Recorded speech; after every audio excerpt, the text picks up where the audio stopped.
um,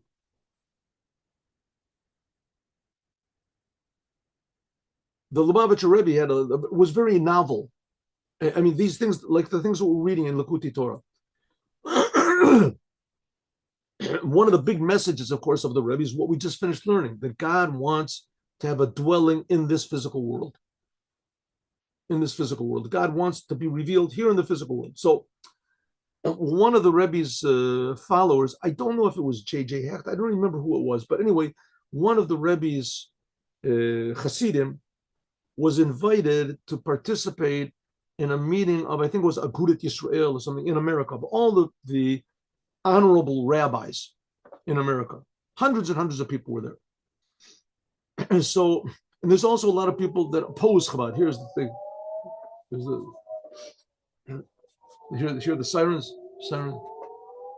That's what we get like twice, 3 times a day. You'll hear the booms also. Let me just close the window over here.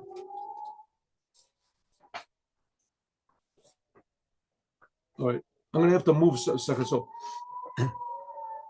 So the Rebbe said, I want you to go and talk to people and see what people say. So he came back, this emissary of the Rebbe, he came back and he said, I talked to one of the biggest rabbis over there.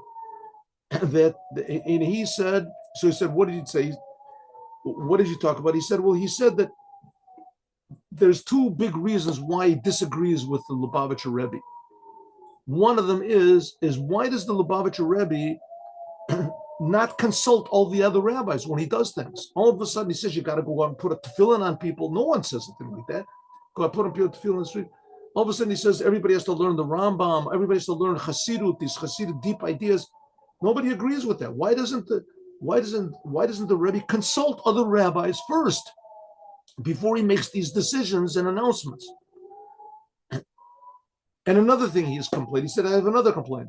Why does the Rebbe stress that the purpose of Judaism is to make a dira b'tachtonim, to reveal godliness in this physical world? Where is the source of that? It comes from one little midrash. One little midrash in the source, the whole entire Torah he's ignoring just for this one little midrash to make God revealed in the world. That's the whole basis of the whole thing. So the Rebbe laughed and he said, one answers the other. He said, because no one understands why it's so important to make a dwelling in this physical world. He says, therefore, I have nobody to talk to. I've got no one to talk to. So I can't consult anyone. I have no one understands what I'm talking about. One answers the other. Okay, now I'm going to cut off for just a little while because there's all these explosions going on all outside. 1 second.